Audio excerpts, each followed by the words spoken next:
کہ کیا صحابہ کے عشق پر، کیا صحابہ کے ایمان پر کیا میرے آقا کو شک تھا؟ کہ ابو بکر و صدیق، فاروق و عمر، عثمان و علی، عشرہ مبشرہ کے صحابہ، خلفائے راشدین، شہدائے بدر و احد، ان کے ایمان کیسے ہیں؟ میرے آقا کریم صلی اللہ تعالیٰ علیہ وسلم کی ایک حدیث سن لیجئے، پھر میں اپنی بات عرض کر رہا ہوں۔ جب فتح مکہ کے بعد مکے کے امیر، رئیس، سارے امیر لوگ سارے جوک در جوک مسلمان ہو رہے تھے، تو ان کو صفوں میں پیچھے جگہ ملتی تھی، آگے پھٹے پرانے کپڑے والے میرے آقا کے غلام بلال بیٹھتے تھے، صہیب رومی بیٹھتے تھے، جن کی تہمت بھی اتنی ہوتی تھی کہ یہ گھٹنے ظاہر ہوتے تھے۔ حضرت صہیب رومی رحمت اللہ علیہ، مصعب بن عمیر رضی اللہ تعالیٰ عنہ کو احد کے میدان میں کفن بھی پورا نصیب نہیں ہوا، گھاس ڈال کر آپ کو دفنایا گیا، یہ مقام تھا۔ تو یہ غریب صحابہ آگے بیٹھتے تھے، مکے کے رئیس، مکے کے امراء وہ پیچھے بیٹھتے تھے۔ سنو، میرے آقا کے غلام بھی بن گئے، کلمہ بھی پڑھنے لگے، تو انہوں نے دل میں خیال کیا، دل میں کہ یارو یہ صحابہ کے جسم سے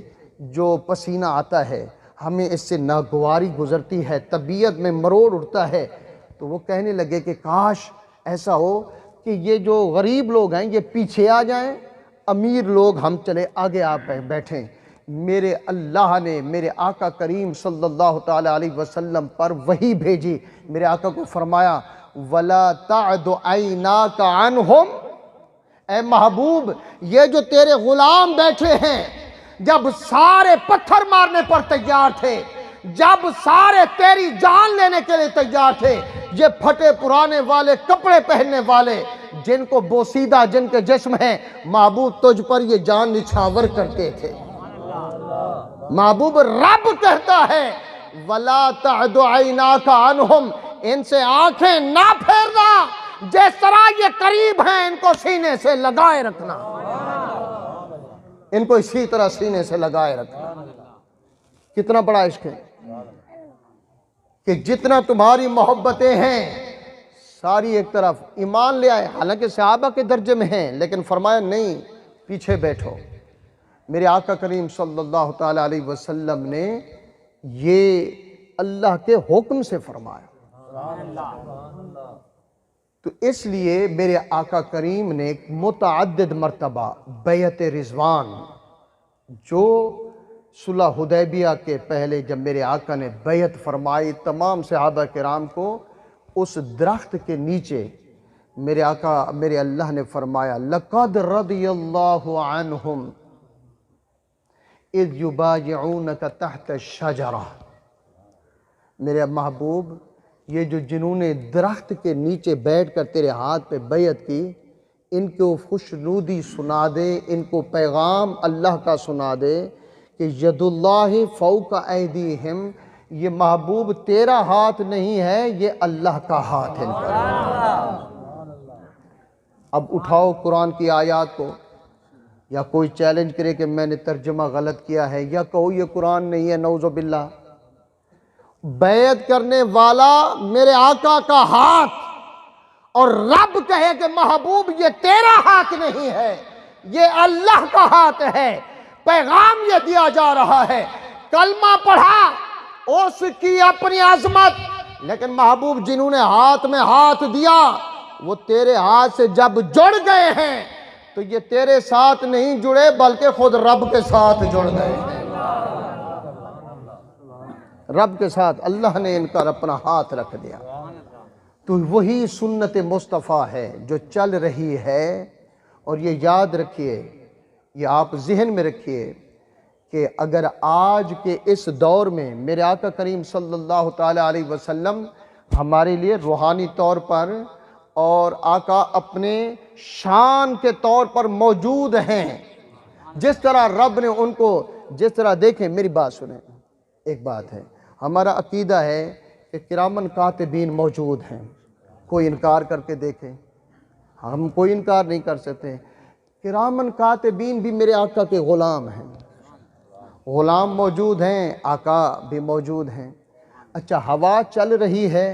آپ کو محسوس ہو رہا ہے نا؟ لیکن مجھے کوئی بتا دے کہ ہوا کی شکل کیا ہے، کوئی نہیں بتا سکتا۔ شیطان، ہم نماز پڑھیں تو شیطان دل کے اندر، نفس کے اندر، دماغ کے اندر گھس جاتا ہے۔ شیطان کی اتنی پاور، اتنی طاقت، مسلمان بھی مانتا ہے، کافر بھی مانتا ہے، لیکن رب اگر اپنے محبوب کو ہماری آنکھوں سے چھپا کر ہر جگہ کو دکھا دے تو کون انکار کر سکتا ہے؟ سمجھ گئے میری بات؟ میرے آقا اگر 1450 سال پہلے کی بجائے اگر آج کے دور میں، جس وقت یہ ہوائی جہاز بھی اڑ رہے ہیں، موبائل فون بھی موجود ہیں، ساری چیزیں موجود ہیں، لینڈ کروزر گاڑیاں بھی موجود ہیں، تو میں قسم کھا کے کہہ رہا ہوں کہ اس وقت جب سواری گھوڑے، گدھے اور اونٹ کی تھی تو میرے آقا کریم کے پاس چنے ہوئے گھوڑے ایسے تھے جو مکے کے کسی امیر کے پاس بھی نہیں تھے۔ میرے آقا کے پاس اونٹ کے لیے سواری ایسی تھی جو کسی کے پاس نہیں تھی۔ میرے آقا کے پاس ایک خچر تھا جس کا نام یافور تھا، جس کو صحابہ کرام میرے آقا کا عاشق بھی کہتے تھے۔ میرے آقا کا جب وصال ہوا تو اس کا یہ عالم تھا کہ وہ دوڑ کر کنویں میں اس نے چھلانگ لگائی۔ جب صحابہ ڈھونڈنے گئے تو وہ نہ ملا، اس کی جگہ پر اللہ نے پھولوں کا ایک پودا اگا دیا۔ یہ اپنے اپنے میرے آقا کریم کے پتہ نہیں، اب 60-70 ہزار فرشتہ، 70 ہزار فرشتہ رات کو، شام کو، صبح، اور صبح سے لے کر شام، شام سے لے کر صبح تک میرے آقا کے روضے پر درود و سلام پڑھتا ہے۔ تو وہ کیا کہتے ہیں کہ نعوذ باللہ من ذالک، وہ تو کہتے ہیں سرکار موجود ہیں تو سلام کر رہے ہیں۔ تو وہی سنت ادا ہے۔ قیامت تک میں آپ کو عرض کر رہا ہوں کہ ہر دور میں غوث بھی موجود ہوتا ہے، ہر دور میں کتب بھی موجود ہوتا ہے، ہر دور میں 40 ابدال بھی موجود ہوتے ہیں، ہر دور میں 360 اوتاد بھی موجود ہوتے ہیں، ہر دور میں 416 اخیار بھی موجود ہوتے ہیں، پھر ان کے اپنے اندر روحانی طاقتیں ہوتی ہیں۔ یہ تو عالم تکوین کے اولیاء ہیں، پتہ نہیں اللہ نے اپنے محبوب کے کتنے ولیوں کو سامنے بٹھایا ہوا ہے۔ تو ہر دور میں اللہ کے ولی موجود ہیں، تو کوئی دور ولیوں سے خالی نہیں ہے۔ میرے دوست، صرف اتنا یاد رکھیے کہ جب اس دنیا سے کوئی ولی، کوئی اللہ اللہ کرنے والا ختم ہو جائے گا، اٹھ جائے گا، تو اس وقت قیامت آ جائے گی۔ بس یہ سمجھیں۔ میرے آقا کریم سے پوچھا گیا حضور قیامت کب آئے گی؟ میرے آقا کریم صلی اللہ تعالیٰ علیہ وسلم کی واضح حدیث پاک ہے، فرمایا کہ قیامت اس وقت تک جب اللہ کو منظور ہوگا کہ قیامت آنی ہے، فرمایا روئے زمین پر جو بھی اللہ کا عاشق ہوگا، اللہ اللہ کر رہا ہوگا، اللہ پاک ایسی ہوا چلائے گا کہ اس کی بغل میں پھوڑا نکل جائے گا، پھوڑا نکل آئے گا، اور جب وہ ہوا چلے گی تو اس پھوڑے کی وجہ سے اس اللہ کے عاشق کی وہاں پر اس کی موت واقع ہو جائے گی، اور جس طرح سارے اللہ کے ولی اس دنیا سے اٹھ جائیں گے تو اس وقت قیامت بپا ہو جائے گی۔ قیامت اگر رکی ہوئی ہے تو یوں سمجھ لیجئے کہ ابھی اس دور میں اللہ کے ولی موجود ہیں۔ سمجھ گئے آپ؟ تو اس لیے اللہ کے ولی موجود ہیں تو قیامت رکی ہوئی ہے۔ ایک چیز میں عرض کر کے بات ختم کر رہا ہوں، تو پھر یہ ہے کہ فیس بک کے ذریعے، نیٹ کے ذریعے کہا جاتا ہے کہ بیعت کی ضرورت نہیں ہے، حالانکہ بیعت میں نے عرض کی کہ میرے آقا کریم کی وہ سنت ہے کہ ہر بیعت اس طرح کی جاتی ہے کہ سلسلہ شروع ہو کر میرے آقا کریم کی ذات تک پہنچتا ہے۔ اور حضور صاحب روضہ اولاد علی ہیں، اور اس رشتے سے میرے آقا کریم کی اولاد سے بھی ہیں، میرے آقا کے گھرانے سے ہیں، تو اس طرح جب آپ کی بیعت کا سلسلہ شروع ہوتا ہے تو مولا علی سے جا کر میرے آقا کی طرف جا کے ملتا ہے۔ اور الحمدللہ حضور صاحب روضہ کی ذات سے اب تک الحمدللہ یہ کوئی نہیں ہے کہ اس میں زبردستی کسی نے دربار پر قبضہ کر لیا ہو یا دربار پر میں نے زبردستی آ کے بیٹھا ہوں۔ الحمدللہ حضور صاحب روضہ کا فرمان سن لیجئے، آپ فرماتے ہیں ملفوظات شریف میں کہ میری وراثت علم ہے، میری وراثت علم ہے۔ حضور صاحب روضہ 172 علوم کے محدث بھی تھے اور 172 علوم میں آپ پڑھاتے بھی تھے۔ یہاں پر جب کوئی درس نہیں تھا تو میں چھوٹا تھا، حضرت خواجہ عبد الرحمن ججوی رحمۃ اللہ علیہ مجھے وہ اپنے ساتھ لے کر گئے ججہ شریف، تو مجھے اپنے ساتھ بٹھا کے وہ فرماتے تھے کہ میں پڑھنے کے لیے دربار شریف پہ آیا تو جب پہلی رات تھی تو میں نے دیکھا کہ خواب میں ایک بزرگ آئے ہیں تشت لے کر، اور اس میں ایک ڈونگا تھا، ایک طرف حلوہ رکھا تھا، اس ڈونگے میں مرغی کا سالن تھا۔ جب کندوری کو ہٹایا تو وہ سامنے بہترین خوشبودار کھانا تھا۔ تو میں نے پوچھا حضور پہلے تو فرمائیں کہ آپ ہیں کون؟ آپ نے فرمایا، دربار کی طرف اشارہ فرمایا کہ جس کے آستان پہ آئے ہیں میں وہی میزبان ہوں۔ دیکھیں آنے والے پر کس طرح نظر ہوتی ہے،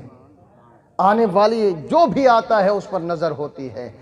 تو مجھے آپ بہت پیار فرماتے تھے، کہنے لگے کہ آپ میرے استاد گھرانے سے ہیں۔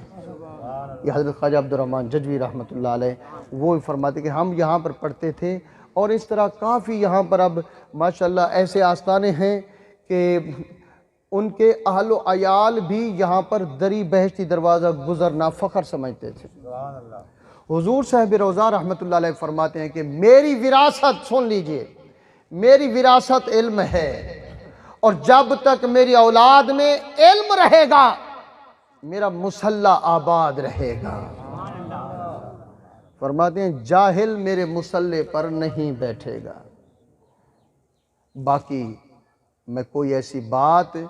جو ثبوت کے طور پر نہ ہو میں نہیں کرتا، بس اتنی بات عرض کریں کہ جب نواب صاحب، پچھلی بات کو میں جوڑ رہا ہوں، نواب صاحب نے 1400 ایکڑ زمین آپ کو ہدیہ پیش کی تو آپ نے اپنی گودڑی مبارک کو ایسے جھٹکا دیا، فرمایا نواب صاحب فقیر کی ساری کل کائنات جائیداد یہی گودڑی ہے، گودڑی شریف والے مشہور گودڑی ہے۔ اور پھر یہ ہے کہ میں جب رب کی بارگاہ میں پیش ہوں تو میں رقبوں کا، دنیا کا میں حساب دیتا رہوں۔ فرمایا میں جب قبر سے اٹھوں تو میرے سر پر، میرے ہاتھوں میں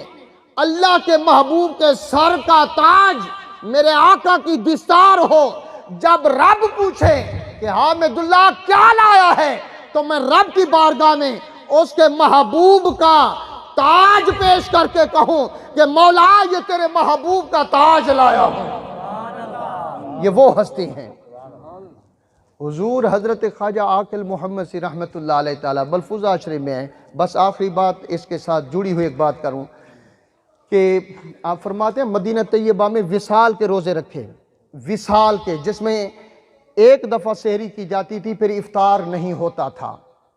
کئی دن گزر جاتے، افطار نہیں ہے، وصال کا روزہ ہے، یعنی کہ جوڑ کر، یعنی کہ رات کو بھی روزہ، دن کو بھی روزہ، دوسرے دن بھی روزہ، رات کو بھی روزہ، اس طرح عمل چلتا رہا۔ تو جب آپ نے فرمایا آپ کے غلاموں نے کہ حضور روزہ افطار فرما لیں، تو آپ نے فرمایا نہیں، جب تک سرکار خود ارشاد نہیں کریں گے میں روزہ افطار نہیں کروں گا۔ عاشقوں کا اپنا مزاج ہوتا ہے، انداز ہوتا ہے، دیدار کی طلب لے کر، تو فرماتے ہیں کہ تیسرا دن گزر گیا، وقت افطار قریب آ گیا،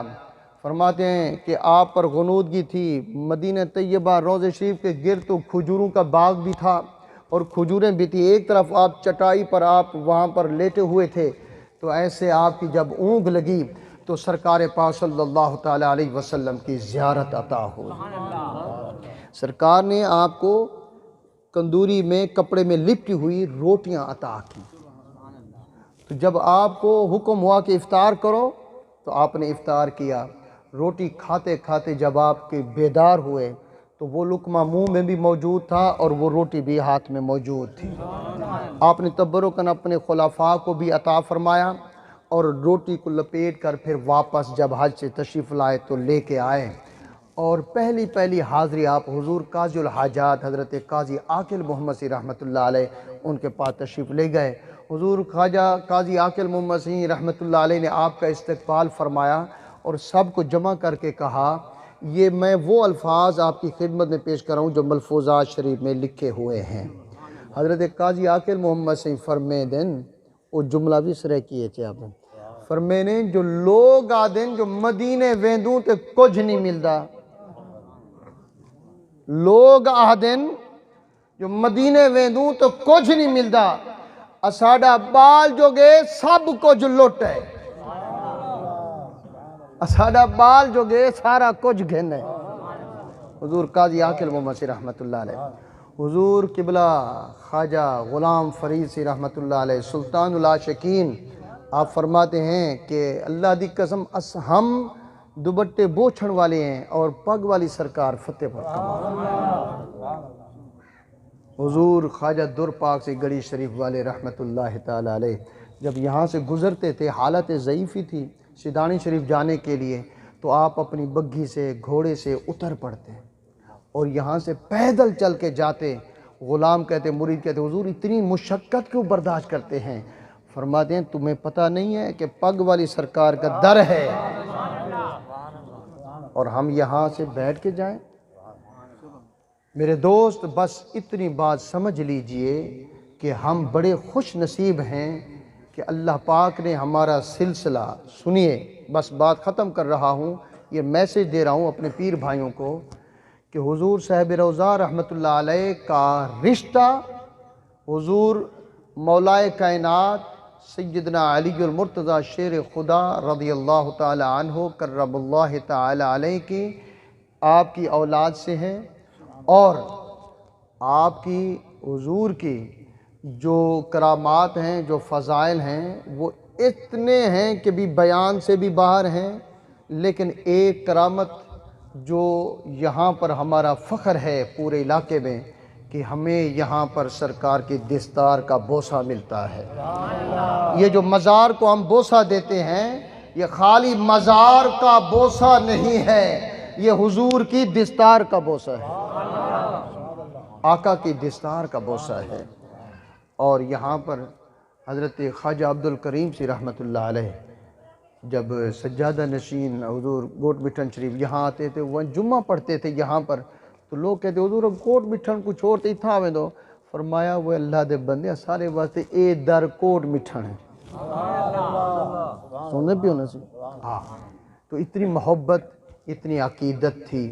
اور الحمدللہ یہاں پر خواجہ عبدالکریم سی رحمت اللہ علیہ نے یہاں پر یہ جگہ لی تھی، جتنا بورنگے ایک کوٹشن پہلے جی کو کلکتی سے رہنے تے آپ نے پہلی کلکتی تھی لاتی، کلکتی جان دو سی نوے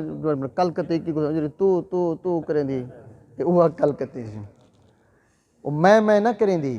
وہ آدھی تو میں نہ تو سنے وہ آواز ہیں۔ حضور خواجہ خدا بخیر پوری رحمت اللہ علیہ ملتان کے بازار سے گزر رہے تھے، تو ایک بندے نے بلند آواز سے ٹوکرا سر پہ رکھ کے کہا، اچھے سنگ ترے، اچھے سنگ ترے۔